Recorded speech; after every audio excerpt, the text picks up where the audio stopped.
Hello, and thank you for joining us for today's virtual education program at Cancer Support Community South Bay.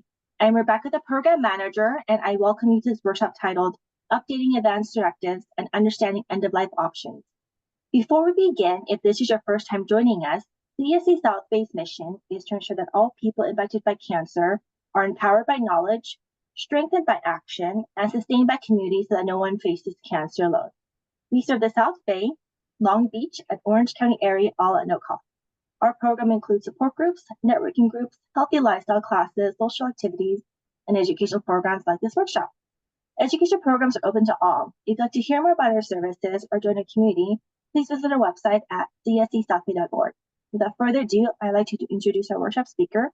Karen Morin is an oncology and hospice registered nurse with more than 3 decades of clinical experience and is the founder of LA Patient Advocate, a patient advocacy and end-of-life consulting firm. She is on the medical advisory board of Compassion and Choices and a volunteer with the Action Network and the president of LA Guild for Reproductive Health, and serves on the board of WeSPARK, a cancer support center in the San Fernando Valley. She has been involved with end-of-life care throughout California and has been a speaker at professional end-of-life programs for City Pope, UCLA, Cedars, and community groups. Thank you so much, Karen, for being here with us today. Thank you. Thank you for asking me. And yes, I am open to questions. Please. I really want to tailor this to your needs today and the information you would like to hear. And there's a lot of information here. I think we spend a lot of time getting our forms. Now I just get things in advance, getting our forms completed, and we'll have a lot of different people ask us, have you filled out this? Have you filled out that? Do we have this on record? And sometimes I think we find that there is a lot, and people aren't as anxious to talk about end of life and about dying. But I will tell you from all of my experience that the more that we are able to talk about it, about what we want and what we don't want, and we're able to talk about it with our loved ones, it gives them so much more of an assurance that they are doing right by you.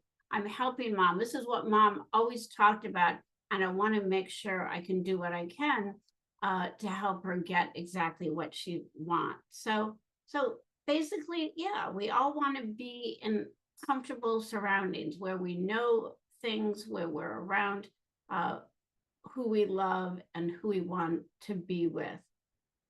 But we do a lot about preparing for the birth of our loved ones, our children, our grandchildren, but we don't often talk about death. Maybe we talk about funerals, but not enough about leading up to it and what we know and don't know about someone wants. Often I'll get people say, oh yeah, we did our trust and we did our wills, and yeah, we signed, we talked about all those things. But you will find as people go through their illnesses that our feelings about death and dying often change too. So why are these discussions so important? That we know that people say that they want to talk about it and they understand the importance, but only a third or so have actually discussed it.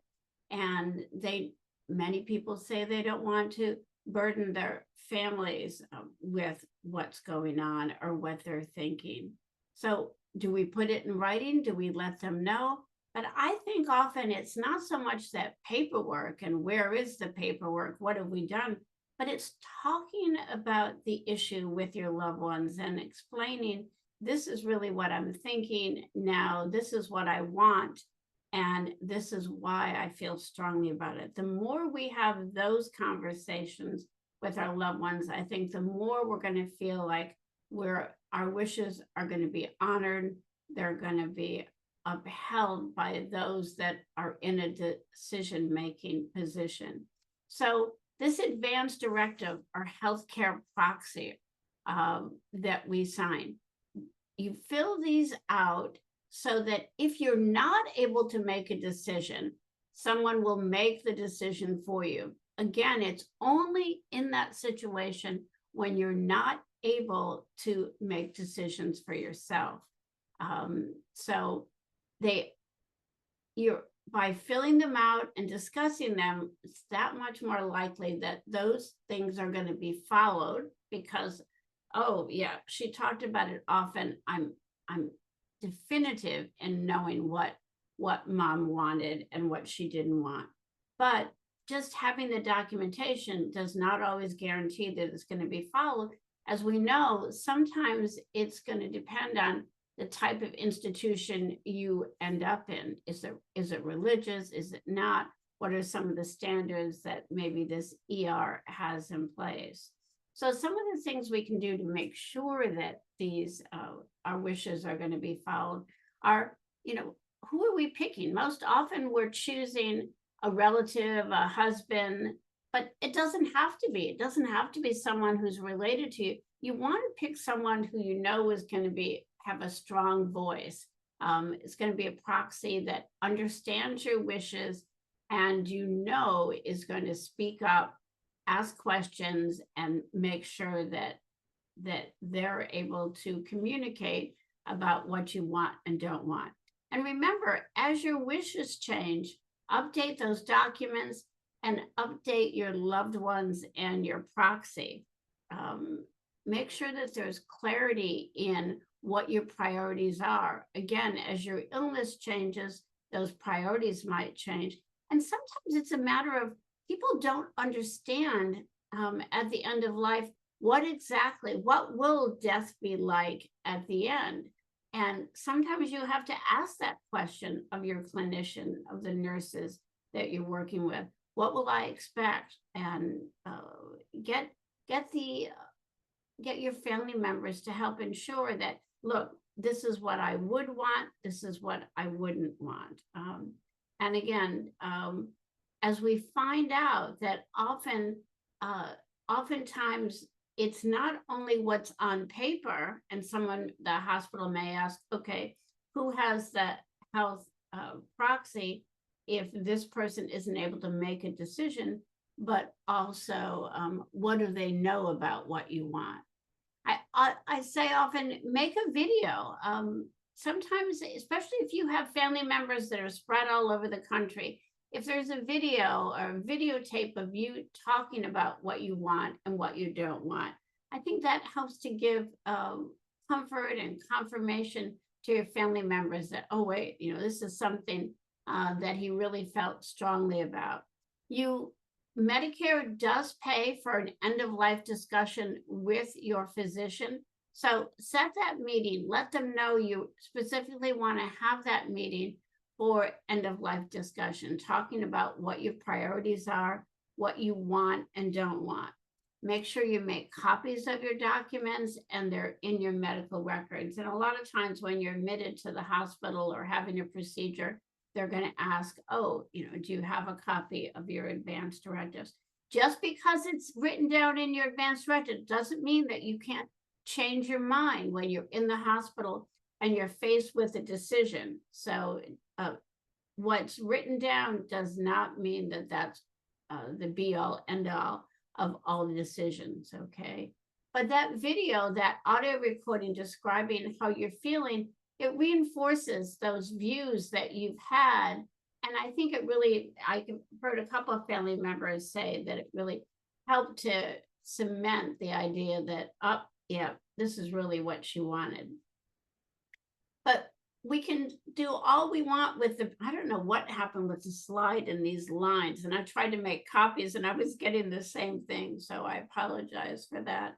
But it's not so much that paper preparation as it is the people. In the end, when things are really changing or important decisions need to be made, that it'll be a one-on-one discussion with family members, with these people. So they're going to ask what they think should be done at this point, and that's going to be a discussion.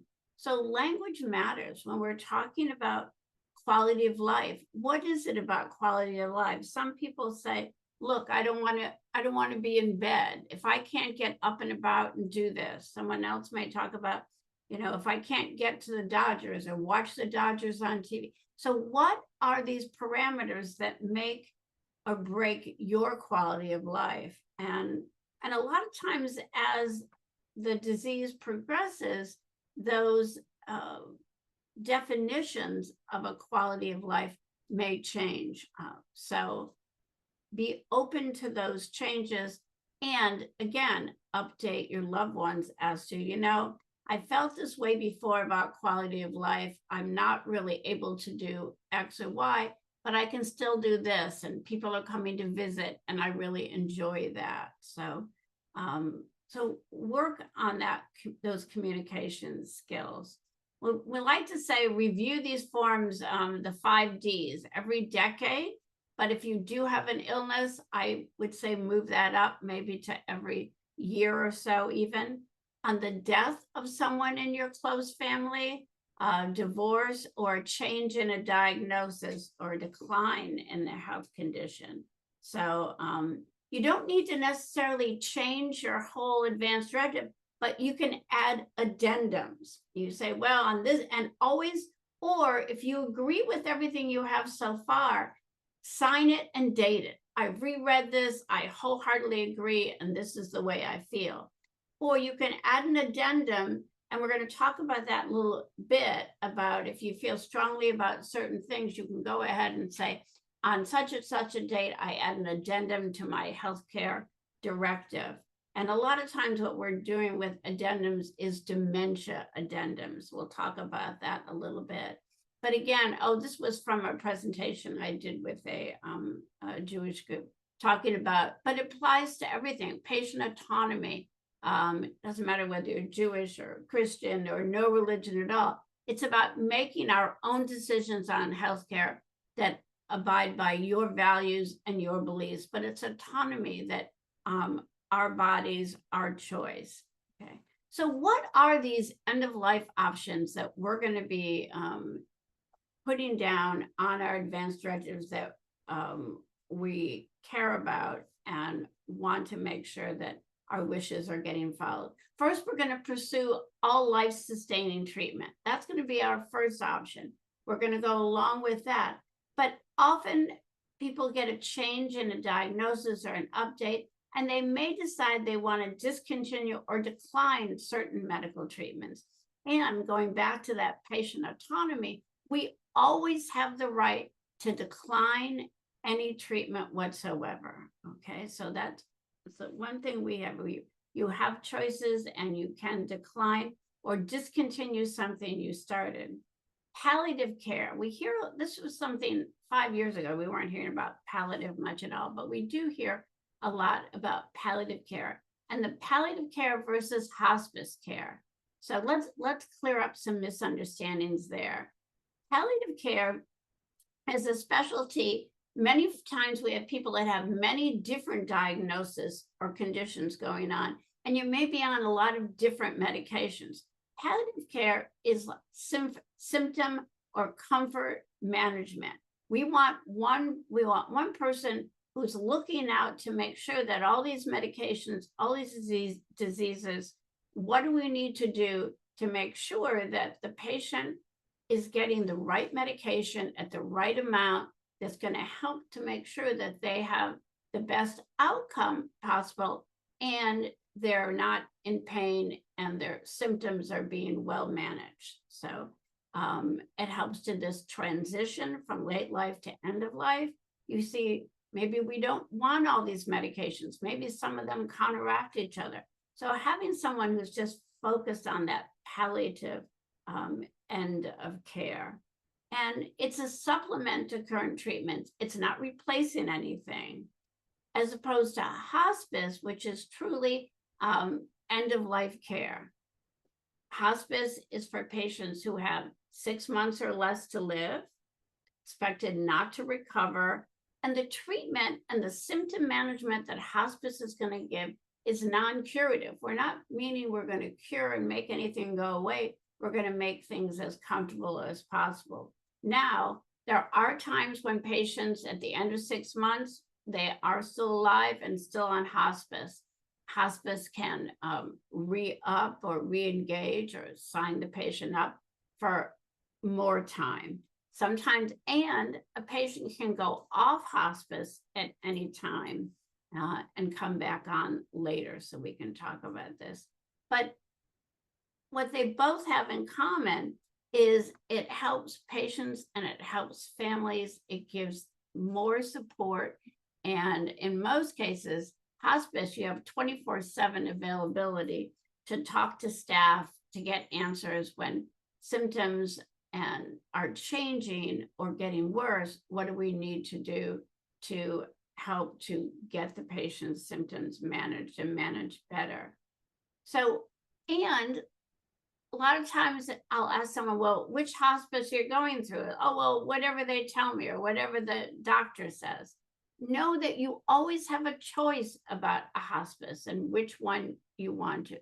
There are a number of hospices. At one point, they were coming up every other day here in Southern California. That slowed down a little bit, but hospices and hospices and hospice, they're not all the same. So talk to a few.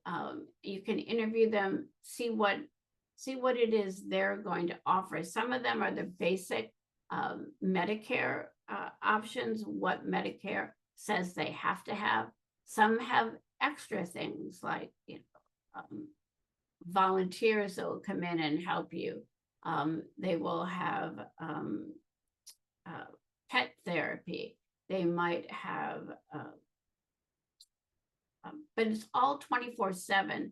So hospices tend to think ahead. We know what's coming, and we'll have medications will delivered to the home, all the equipment that you might need, hospital beds, wheelchairs, have that delivered to the home. And 24/7, if symptoms or anything changes, you can call, and not only will the meds get delivered, we may already have a comfort care box in the home already, and we can say, okay, let's try this, and let's really work on getting the patient as comfortable as possible. So you also want to ask, there's a policy regarding MAID. MAID is medical aid in dying. We're going to talk about that in a few minutes, but we want to find out, all hospices don't offer that. They don't all have nurses that will help you through the process. And that's one of the things that we do at LA Patient Advocates. So, and some of them have their prescribing, their attending medical doctor of the hospice may participate in medical aid in dying. Some of them will just send that out and use someone like us, LA Patient Advocates, to facilitate for medical aid in dying. But before I go into medical aid in dying, let's talk for a second about VSED, or voluntary stopping of eating and drinking. We hear people talk about end of life, or, oh, they just stopped eating, or they're just going to stop drinking, and they think that will cause death. And many times we have to remember, as our bodies naturally shut down, whether it's the disease process or the dying process of our bodies, we begin to eat less and less. We're not as hungry. We're not processing food the same way. So VSED is one option to limit suffering at the end of life. All patients always have that right to stop eating and drinking. I say it's supported by most hospices. They'll acknowledge that you have that right to stop eating and drinking. But we also want hospices to help us with the symptom management that go along with VSED. It's a patient-centered approach. So what the patient needs support, we want to help them with moisturizing their face, their lips, their hands, maybe giving massage to help diverting them. We want to also help them with, there's some medications we can get that help with secretions and drying up a little bit. So we can also help with the with pain or the symptoms that go along with the VSED. At the same time, I lost my little arrow here. But basically, after 3 to 5 days in with VSED, the patient could go into a coma. So it's people who are choosing it are patients who are already terminally ill, They may have obstruction, abdominal or GI obstruction, and they're not absorbing meds the same way anymore. We also see this often in patients with dementia or early or late stage dementia, and those with problems with esophageal or difficulty swallowing. So it can take anywhere from, I say, 3 to 7 days, but in the early stage, we have thirst, maybe less urinating, patients alert. And as we go on and on through this process, the patients are going to sleep more. There may be some confusion, some increasing weakness. And then late stage, they go into an early coma and unconsciousness and some delirium. But it's really the lack of fluids that increase the ability to go into a coma and have things move along a little more quickly. They actually go into kidney failure and then coma, and will start to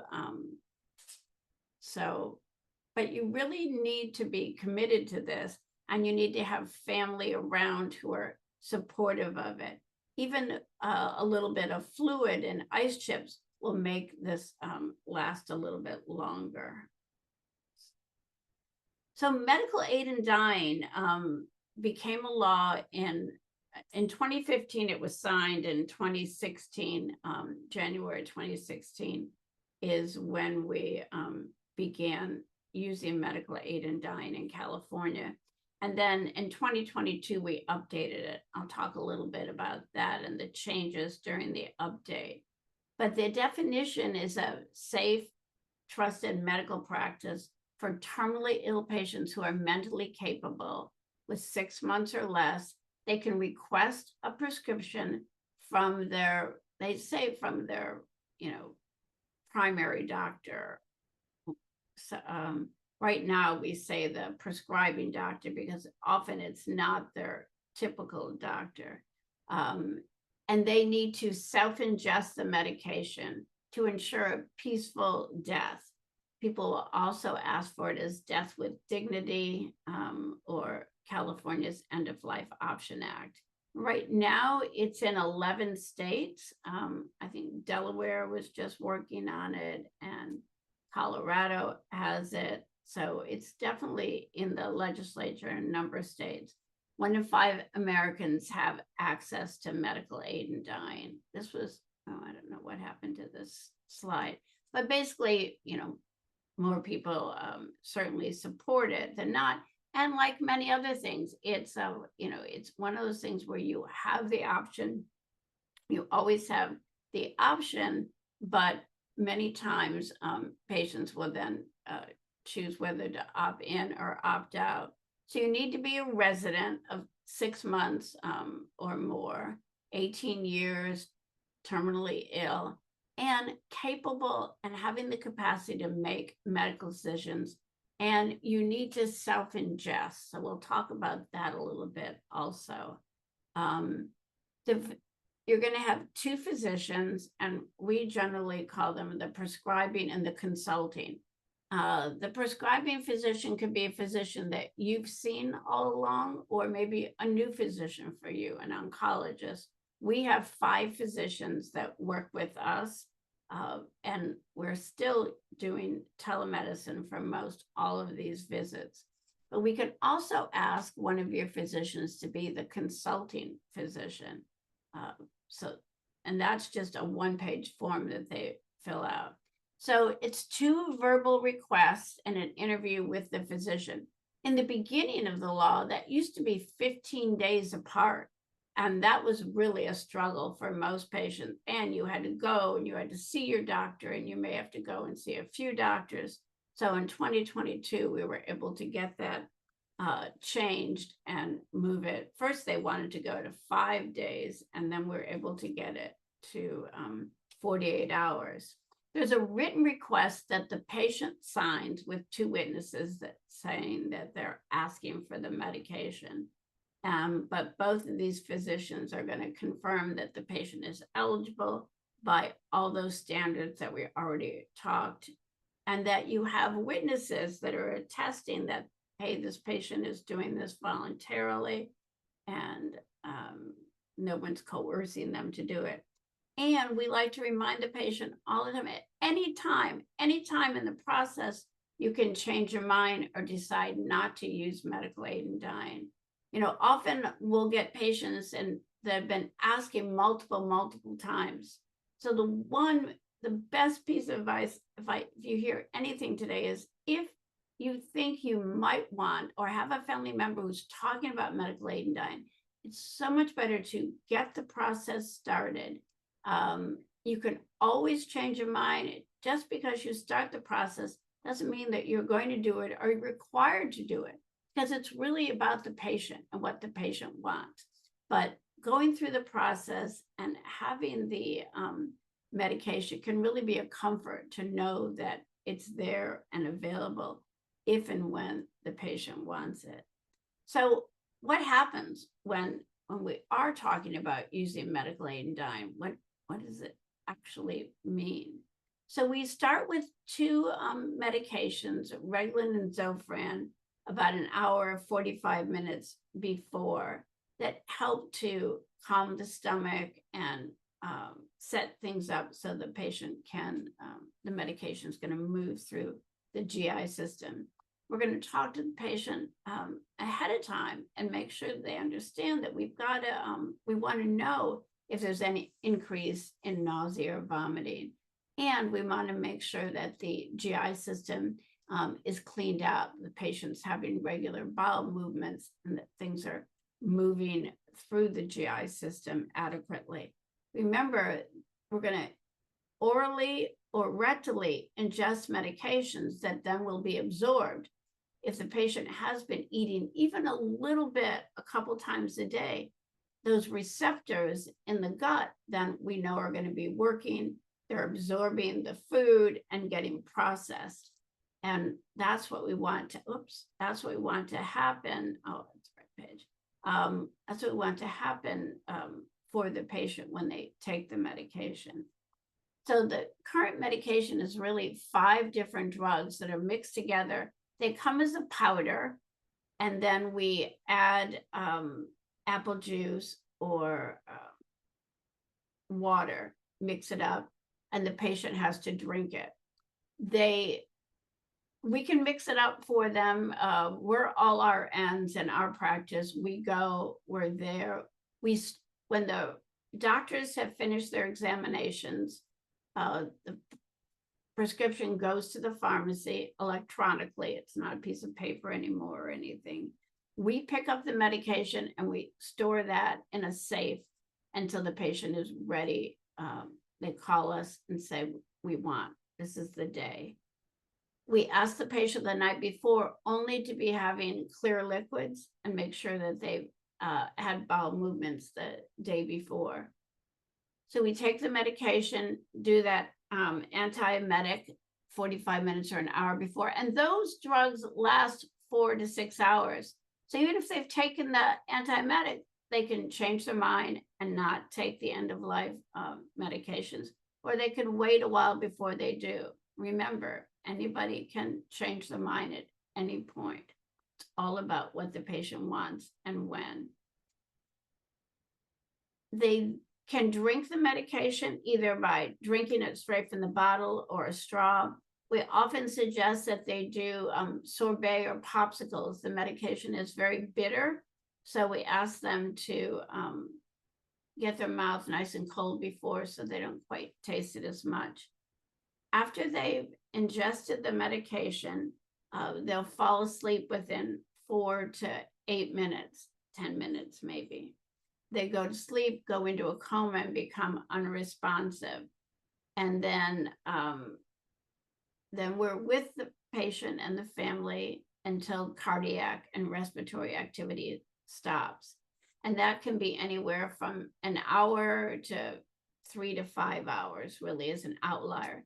The longer times really tend to be patients with more abdominal disease, pancreatic, colon cancers, some of those will have a little bit longer. But again, it can be a comfort just to know that that's an option and that's there and available for the patient. So this is part of the law stated that we needed to keep data as to who takes the medication and how often. And we've seen in each of the years, the numbers of people requesting and actually taking are going up and up. I mean, for our own practice, the last few months, I mean, it's really doubled, some weeks almost tripled the number of people that are asking and using our services. Again, it's the cancers, the brain tumors. So just a couple of quick things. Just insurance does not cover this. So the cost of the doctor consultations, the medication, and having an RN with you during this process and the family is not covered.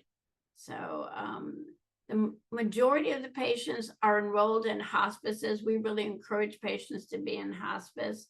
And there are a few hospices that actually incorporate medical aid and dying into their hospice services. So the medical directors may be the prescriber, the nurses may be there. So when you're interviewing some of the hospices, ask about their policy about medical aid and dying. Let's see what else. So if your doctor first says no, that they're not going to help or prescribe, a lot of times I see doctors say, oh, can you help me? I would like to use death with dignity. They'll say, oh, they don't allow us to do that. And remember, this is not something that was meant to happen in hospitals. This is supposed to happen in a home or assisted living facility. Sometimes doctors just haven't done it before, or they haven't had patient ask, or they think they have to have a special course or a class or anything. Any doctor can do medical aid and dying and can write the prescription. So it doesn't have to be any particular. And in some states, a nurse practitioner can actually do it.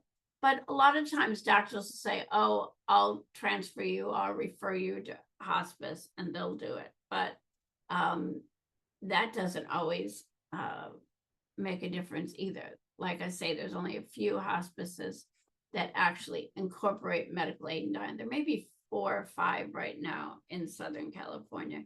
Or there's a practice like I have, there's a couple of doctor and nurse practices that do end of life and medical aid and dying.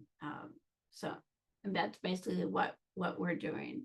The majority of what our practice is right now.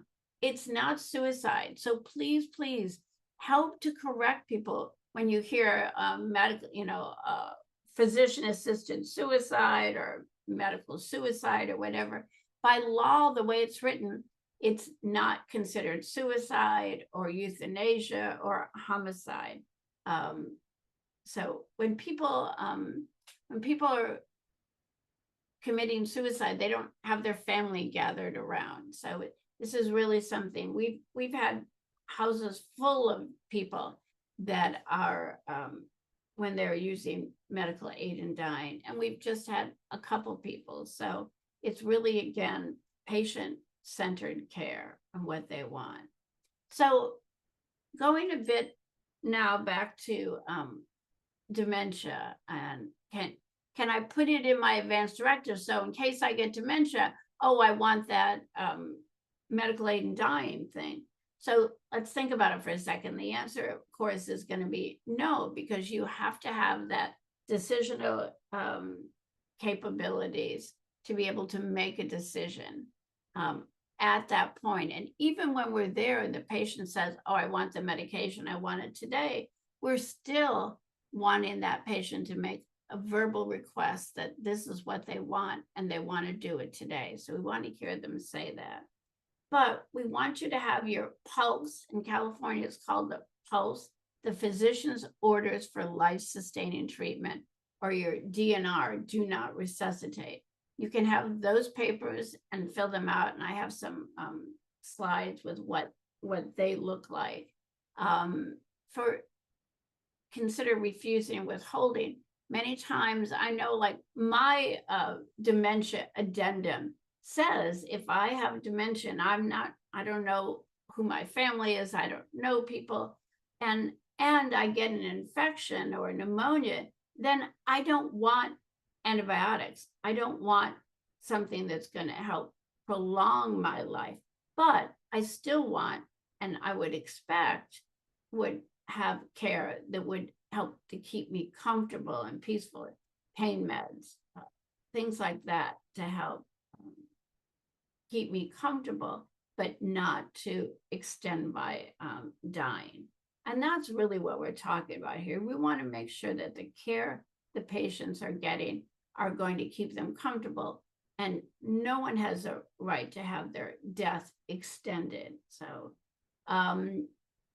we have had, there have been some people that are using VSED, voluntary stopping eating and drinking, when they don't really qualify for medical aid in dying. But if you use VSED and now you're starting to go into a coma or your kidneys are failing, so are you then eligible for MAID?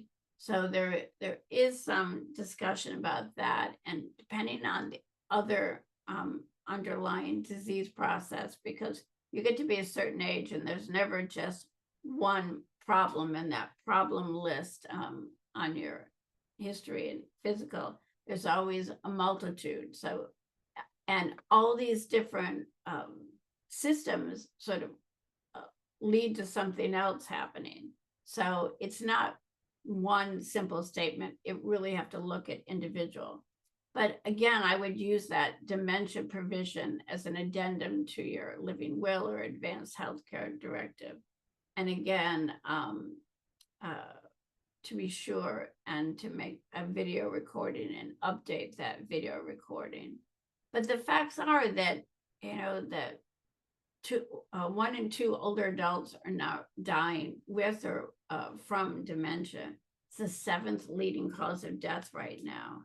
So we're definitely seeing an increase, and with excellent care, people are living longer and longer with dementia. So having, as much as it's important to have their advance directive that state the end of life options you want, you really want to be specific about what you want if you have dementia, and at different levels. It's not just, one day you have all your capacities, the next day there is dementia. There are different levels of that. So I'm going to give some resources, and I have some excellent resources about stating at this level, at level 1 or level 2, or if I don't know this and I know that, what is it you want? And you can be specific about what you may or may not experience and what your wishes are at that point.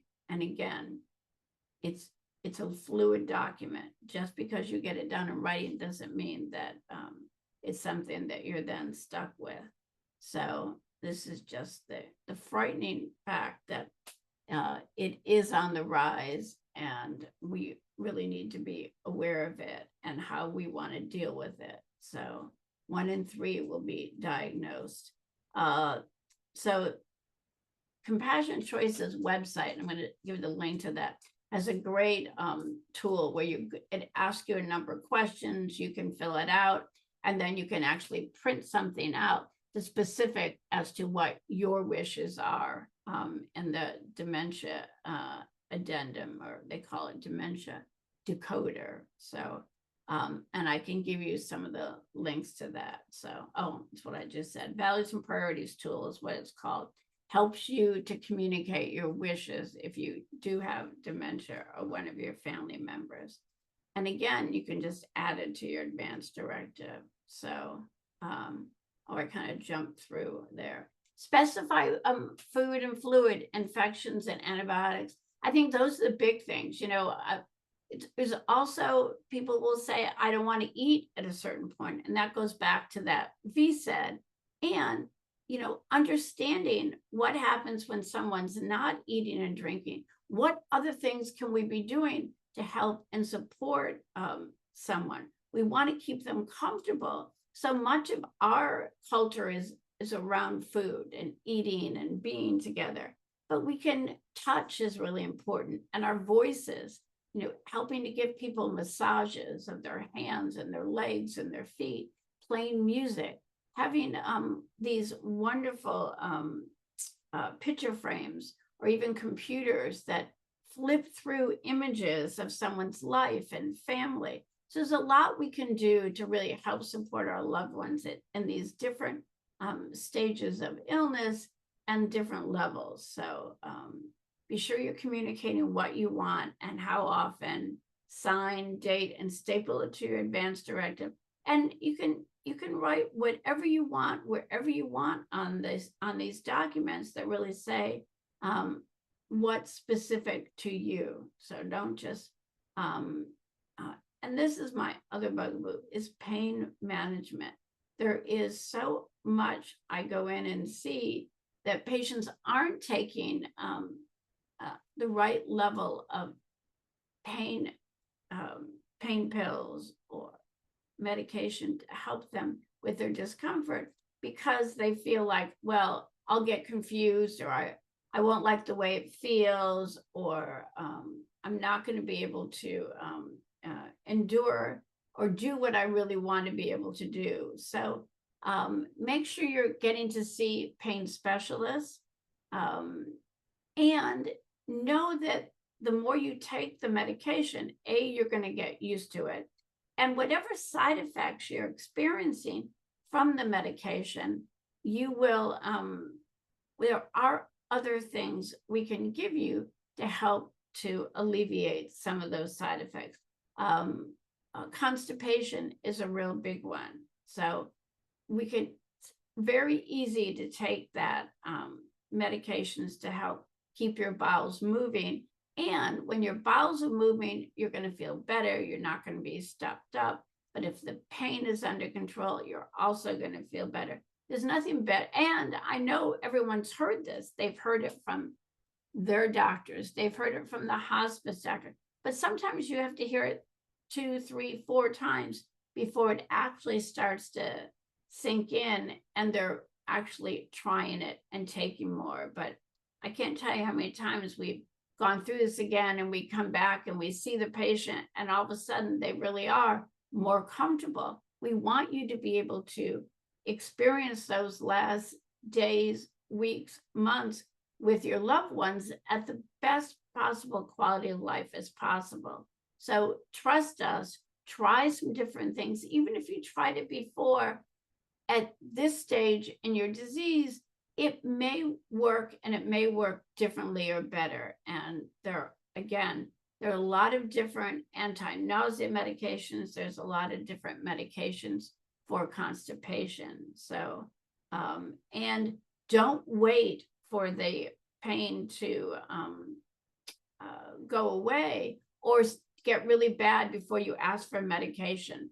Ask for it when it's first starting to creep up on you, so that we can make sure that the pain is alleviated early. That the pain medication works much better if you're taking it around the clock and taking it early, and not later in the effect. So again, here's the pulse. I'm sorry, things are a little bit out of order today, but the physician's order for life-sustaining treatment, I have a picture of it coming up. It can be completed by the patient, but it's set up that the healthcare agent or the physician has to sign it. And so it's meant to be done with your doctor, but I'd like you to get the form and look at it so you know the questions they're going to ask and why these questions are important and why you need to understand. It's like, what is your goal of care? Resuscitation. Do we understand about resuscitation? I think so many of these medical programs, we get a twisted view of what CPR and intubation is. They put the tube down and 20 minutes later, they've taken the tube out and the patient's talking, and that's just not real life at all. Often when they're doing CPR, patient can have broken ribs, you can have a lung that's collapsed. getting the artificial nutrition and hydration can actually cause more discomfort, because remember, your body is shutting down at this point. It's not absorbing the fluids and the nutrition like it did before. So that increased swelling and weight and the fluids that have to be distributed by the body, and things can get backed up. And so there's more discomfort. So again, it's really good to understand the what and the why and what we should be taking. Don't be saying that, oh, I don't want anything. Let's understand what each of these meds can and can't do for you. But it's pink, it's bright pink. I always tell people to hang it on your refrigerator. The EMTs will come and look in the refrigerator, not in the refrigerator, on the refrigerator. But also, it can be copied, so it doesn't have to be pink anymore. But it is the one document that here in California, EMTs and ER docs will honor. They'll go, oh, okay, this is signed by another doctor. This is what the patient wanted. This is what the doctor wants. And so they will indeed, in most cases, I always hear about cases where they didn't, but they will follow what's on here. And you can throw this out and redo it and get a new one at any time. So, but it does apply in emergency. We say this is a good thing to have if the doctor thinks that death within 12 months is something that we wouldn't be shocked and say, oh yeah, this patient probably has less than a year to live. And sometimes, so you really want this if you've got a serious illness, or maybe you're undergoing surgery and you want to make sure that if something were to happen or things were to change, that you've laid down what you want and don't want.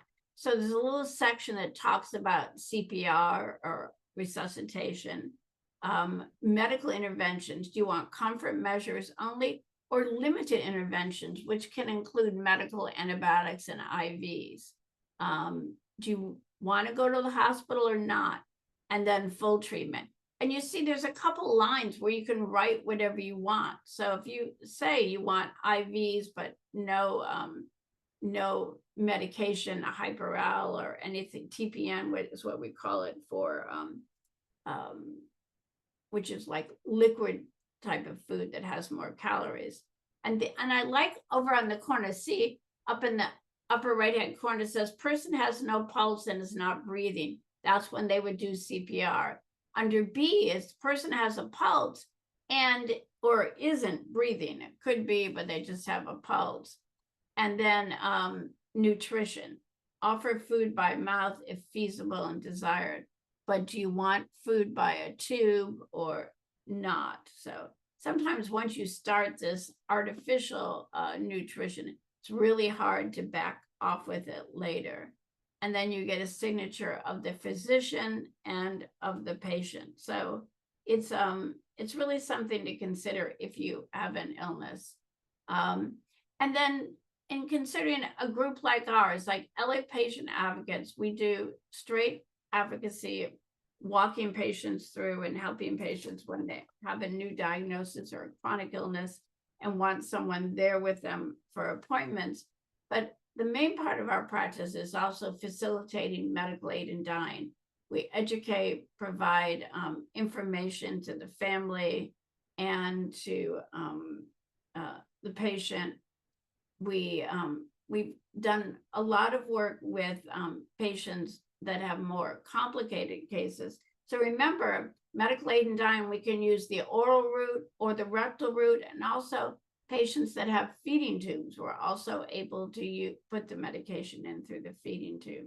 We file all the forms that are necessary and coordinate and help set up these telemedicine visits with the doctors, work with getting the medication from the pharmacy, and with patients that are doing the ingesting of the meds, we're there with them throughout the process.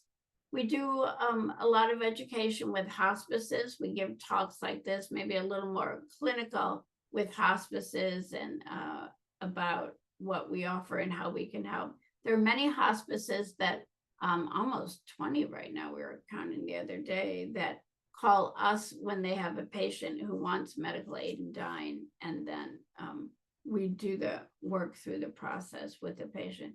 We also have a grief group once a month. It's the second Thursday of the month for family members of a patient who's used medical aid in dying. So it's really talking about what that process was like for the family member.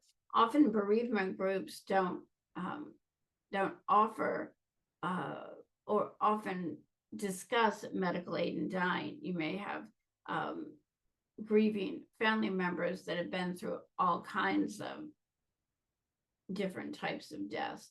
But this group is just for those who've used medical aid in dying.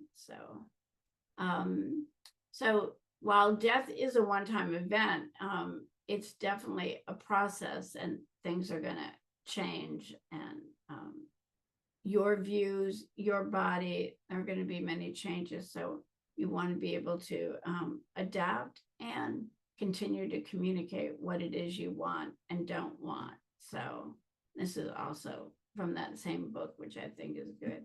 You know, endings do matter. And I think it's especially important for not only the patient who's experiencing that, but the loved ones we leave behind.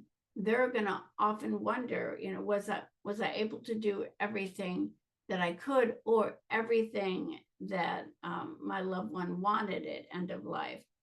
Their grief is going to be tempered by what they were able to give or not give. So thank you for inviting me and being here, and I welcome your questions and what else you'd still like to know about end of life options. Wonderful. Karen, do you have, thank you, Karen. So in the chat, I did put the PDF to this form. And I've also emailed it to everyone who did register. So if you do want to read it and have any questions, feel free to take a couple minutes to do that. And while we're doing that, we do have a few questions, Karen. Let's see. Is POLST valid in all 50 states or only in California? Well, the POLST that you fill out here, you can take with you. And if you go from here to the hospital, it should always go with you. In different states, it may have a different, I know in New York, it's called the MOST, the medical, orders for life sustaining. So there is a group that's working to get it in all 50 states, but most all of them have some form of it, and it might have, slightly different names. But it would be valid. But yeah, okay. It may not be pink, it may be a different color, but it's something similar to that. It's usually the POLST or the MOST is what you're going to hear it called. The second one is, are there any limitations or potential biases associated with the POLST that individuals should be aware of? No, I don't think limitations. As you can see, it's pretty expansive in each of the different categories, and the fact that it has those lines, additional orders and all. But, just so that you can write what it is you want and don't want. Again, this is going to be filled out by the doctor, but I would say, copy it off. I'm going to send you links to a few of these things. You can print it out and give it to people. But I would say go print out a copy of the POLST, write in what you want, so you're remembering it, thinking about it when you go to the doctor and say, look, I want to have this. This is what I like on it. In most cases, the doctor is going to go along with what you're wishing and sign it. But just remember that I used to be 6 months. Someone said that they've changed it up to a year now. You can rip it up and get a new one, and you can change it. So you're not locked in with whatever you do here. Just know that you can have multiple of them and redo it when you need to, or when things change for you. Does that Thank make you. sense? Yes. What steps can I take to ensure that my decisions are respected, especially if my family believes I am not mentally fit to make those decisions? Well, that can be difficult, and I think that is one way, is talking to your physician, filling out a pulse. And I think the more you talk about what you want and don't want, but it's hard, even with the pulse, I'll see people say, "Oh, I went to the ER and no one paid attention and no one listened." And there is always that, it's an issue because we have a lot of religious hospitals now, and they're going to follow their own values. So we have to be aware of that. And that's why I think when the more you talk about what's important to you and talk about your values, your loved ones are going to hear it, they're going to know it, and they're going to understand that hopefully they are going to follow it. The other way is, even if you think your family won't, talk to your doctor. And you can always go and get a psychological evaluation. Ask your doctor to recommend someone to do a capacity evaluation of you, and have that in your records. And if that's done and the doctor says, "Oh yes, she has capacity, she can make decisions," then that's the other way to go. That's what I would recommend if you want to be able to establish this. I have that sometimes with patients with brain tumors, that they're very concerned about being able to get certain types of care that they want, and they worry what will happen, with the tumor. And so they'll have an evaluation and have that put in their records. Thank you. For the addendum, does that need to be notarized? In California, it doesn't, but I'll tell you, it never hurts to have it notarized. But here it doesn't.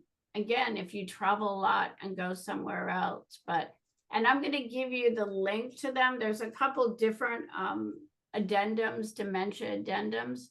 There's one out of New York. There's another. I'll give you a couple of them. And again, the one from Compassionate Choices, I think, is great because it asks you a question, you fill out the question at the end, you're printing something out that's specific to you. You can date it and sign it and attach it to all your other paperwork. Again, there's nothing that, I'm sorry, it's jumping all around. It's not that nothing's going to guarantee that they're going to follow it, but the more you have, and the more you have in writing and video, I think the more you have then stated that this is indeed very important to me, and it gives you more of a history that your family can say, well, look, she's always talked about this. This is what she really wanted from the get-go. And if you ask your doctors to document that in your medical records, and if you are admitted to the hospital, you want it on your hospital records. And that's what we do when we are getting a new patient and getting ready to set up for medical records, for medical aid in dying. We're going to get a copy of the last medical records also. Thank you. Karen, for the powder, do you know the exact ingredients? I think you said there were 4 ingredients, correct? Oh, the drugs for the medication. Yes. So it's digoxin. Now you put me on the spot here, and I'm trying to think. Well, we can go to a different question. No, it's morphine, amitriptyline, and oh my God, my brain just stopped working here. Digoxin. I see Kathy's on digoxin, morphine, amitriptyline, and what is the last one I'm thinking of? Hang on one second, I'm looking it up real quick. So I'm having diazepam. Diazepam, which is Valium. That was the other day. I'm going 3 other things here. Diazepam, digoxin, morphine, and amitriptyline. And Wonderful. they're large doses. And that's why, patients really fall asleep right away and go into this coma. Phenobarbital. So morphine, amitriptyline, diazepam, which is Valium, phenobarbital, and digoxin. So it's a very, very large doses. So that's why they fall asleep right away. And again, patients may also have been taking, large doses of medication all along. Some of them are used to it and some of them aren't, but, and depending on the disease process that's going on, they'll fall asleep and then we watch and the respiratory activity slows down and then stops. Karen, because you mentioned you mix it in juice or water and, the patient drinks it, correct? Yes. What happens if you have trouble swallowing? So then remember again, we have to use the GI system. So we can use rectal administration.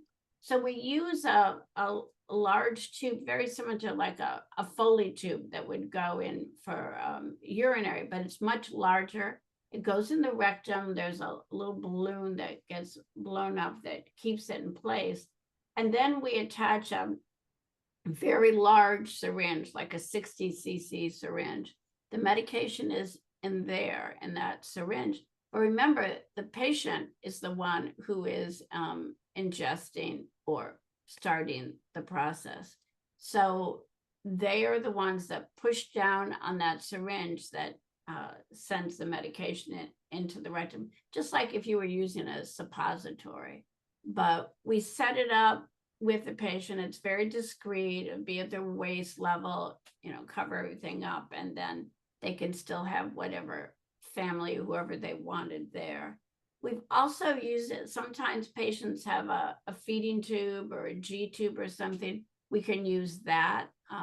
Or we've had patients that are ALS patients that may not have the use of their hands. And so there's all different ways that we've set it up before so that they've been able to be the ones that initiated the ingestion.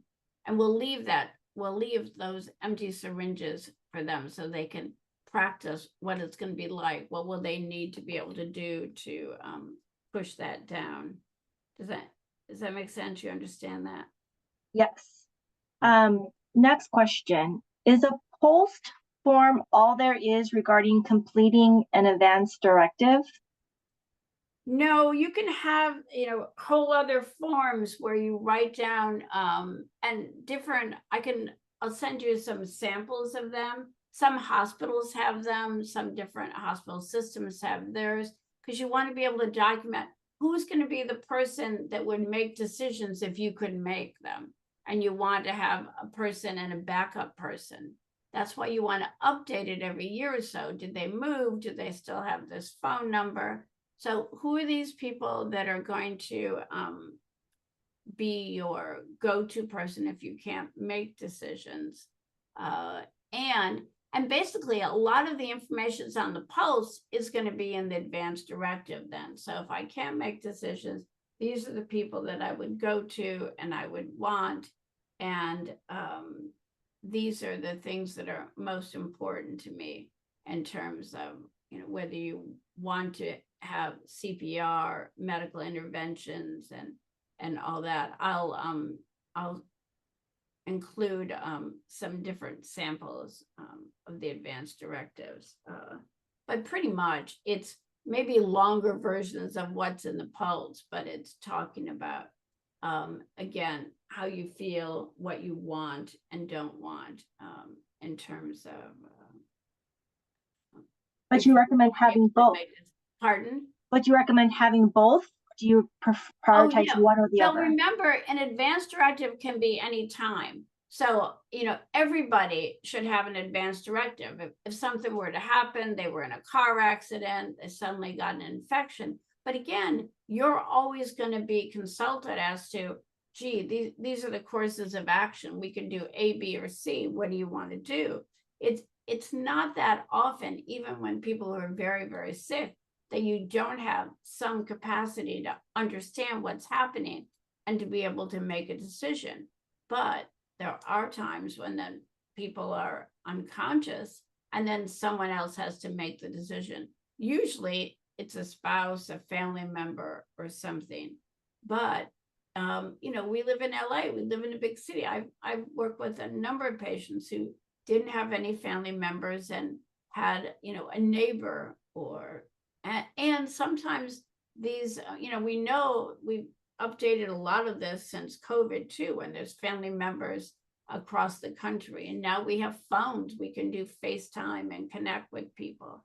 So having all this paperwork isn't as important as it used to be, but having things written down and having your signature there and having you re-sign it. Boy, I filled this out 10 years ago, but I reread it today and I still wholeheartedly, this is what I believe I would want, and sign it again. It just never hurts. And like I say, if you're not able to take part in that decision making, those documents that you've signed or those videos you made help to tell your family that, hey, this is what she would want, and this is what they're going to think about later on. Thank you. Next question. What is a good way to start these conversations with a spouse or family member who does not want to talk about having a good death? Like, how do you go about this? Yeah, that is really, really tough. I used to run a support group for metastatic cancer patients, and people who would say, look, we want to talk about death and dying. We want to talk about what it is and what it isn't, what's it going to be like. But my doctor doesn't want to talk about it, and my family doesn't want to talk about it. There's a lot of really great little card games now too, the death deck and the grief one. There's little card games and games we can play and what if. Sometimes it's a matter of, somebody knows somebody, or an aunt or someone just died. And, sometimes you even have to make it up and say, oh, I just heard about, bring it up that way, that this happened and that person ended up in the ER, or they ended up with the surgery, or, you've heard about the 99-year-old that had the hip replacement, whatever it is, whatever scenario you want to bring up. But do the entree there. And, just because you discuss it doesn't make it happen.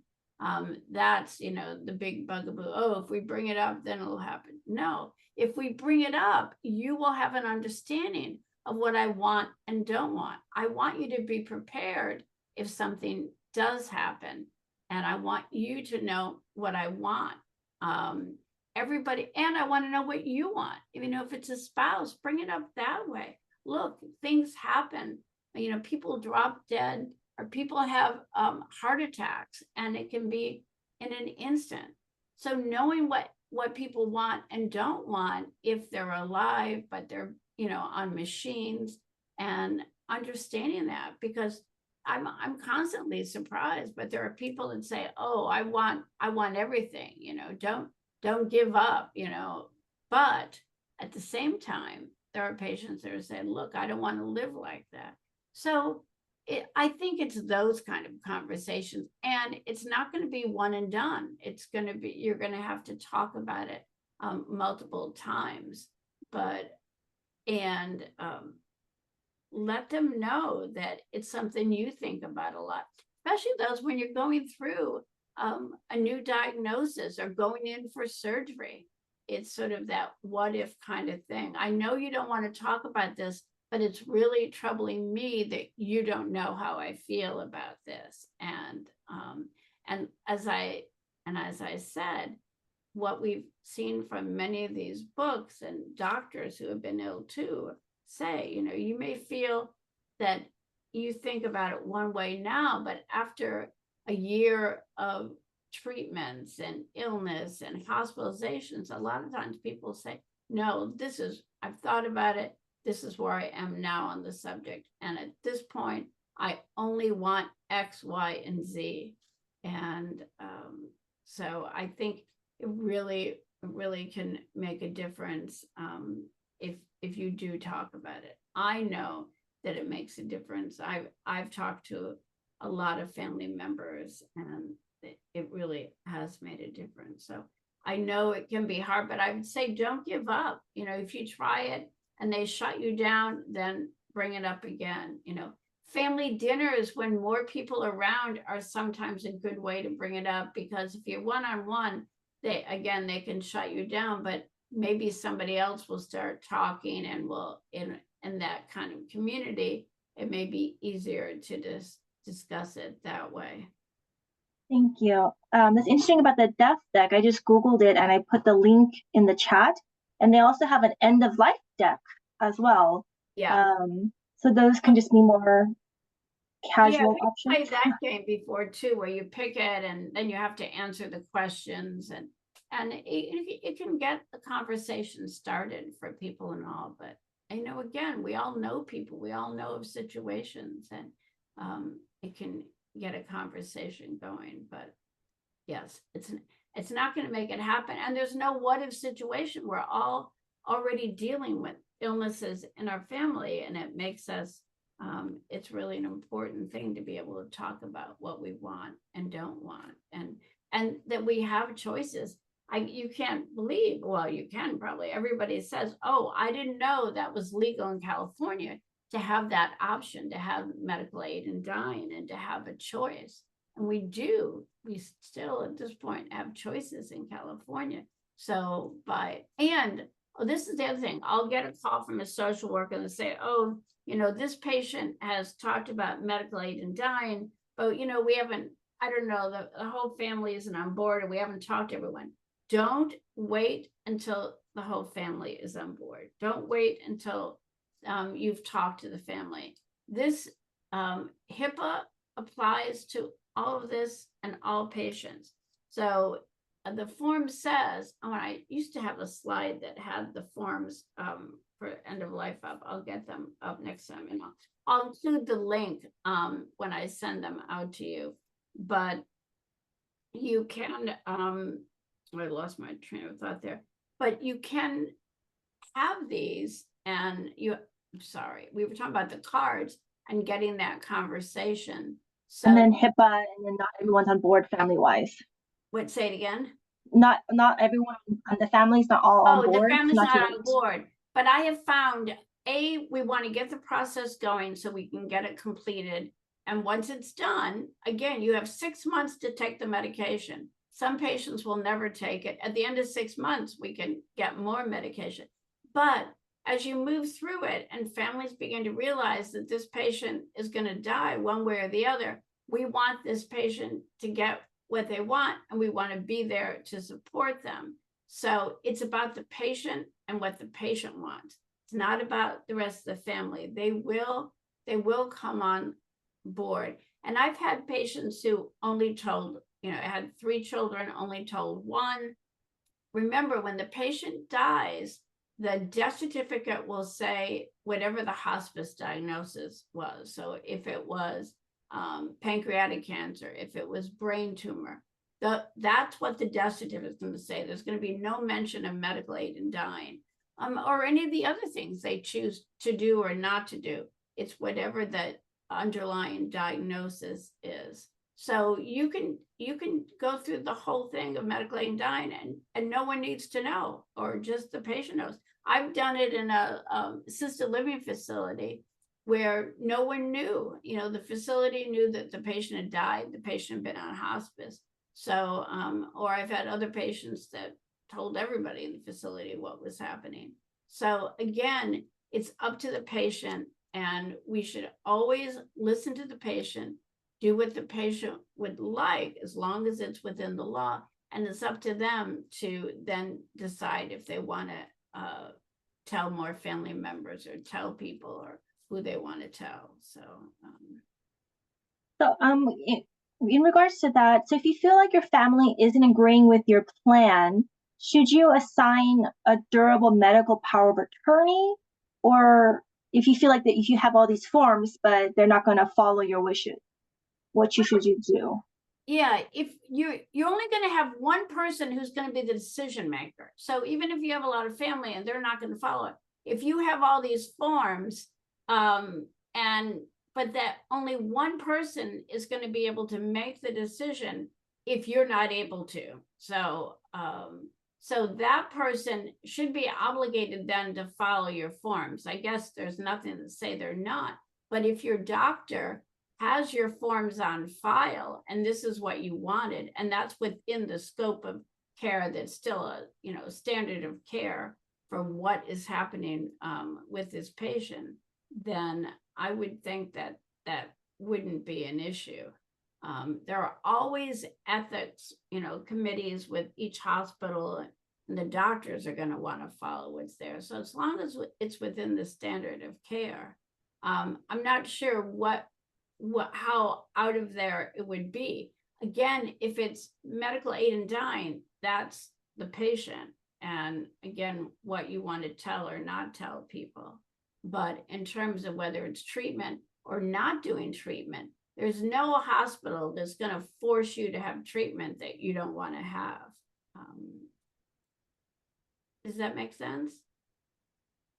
Yes, I think, like, for example, the treatment or no treatment. So let's say you have the Advance Directive or POLST that says do not treat, but the family member wants you to be treated. Should you, I guess you wouldn't have that person be your... Yeah, you wouldn't have that person be your healthcare, advocate. And then again, it depends on what the treatment is. I don't think a hospital, certainly there's instances where they've gone and possibly could provide treatment, but in most cases, they're going to want, the patient has to give consent. Again, if the patient is unconscious, you're going to have one healthcare decision maker. And I would hope that that person then would go along with what it is. But so if you feel like within your family, there is no health decision maker that will follow your wishes, would you recommend they get a medical power of attorney? Yes, you could. There are people or conservatorships or other people that just do that they would be, your advocate and would be the decision-making person for you if you were not mentally capable of making your own decisions. You could have such a person, a medical advocate. Yes. Next question. What does VSED stand for? Voluntary stopping of eating and drinking. All right. There was a question about how much does this cost? I know it's not covered by health insurance. I think they might be talking about MAID, possibly. Yeah, probably MAID. So there's a wide range of it, of pricing that you'll see. And again, there are some hospices that will include it as as part of the care. So you may want to call hospices and ask. But again, with the hospice, so ask them if they include medical aid and dying, if they're as part of the process. Some of them will have you pay for the medication separately, and the medication itself can be anywhere from $400 to $700. We of course have found the cheaper ones, so we're paying $400 for that. But then you got to pay for the doctors that will do the telemedicine. That's why if someone says they have a consulting doctor or doctor who's written about whether it's cancer or whatever, and that the patient is, have 6 months or less, ask that doctor if they'll fill out the form and be the consultant, because, that can be $200 to $400 right there for a consultant to write that. So, we're talking to get the whole package of that could be thousands of dollars, anywhere from $3,000 to $5,000 to get the medication and the care and all. And again, that's why I say if you have difficulty paying, check with the hospices, because there are a few that will include medical aid and dying with the hospice care. Thank you. We have a few minutes left. If there are any questions, feel free to put into the chat. You can directly message me if you wish. If not, you can also unmute yourself. All right. Thank you so much, Karen. I'm going to stop the recording.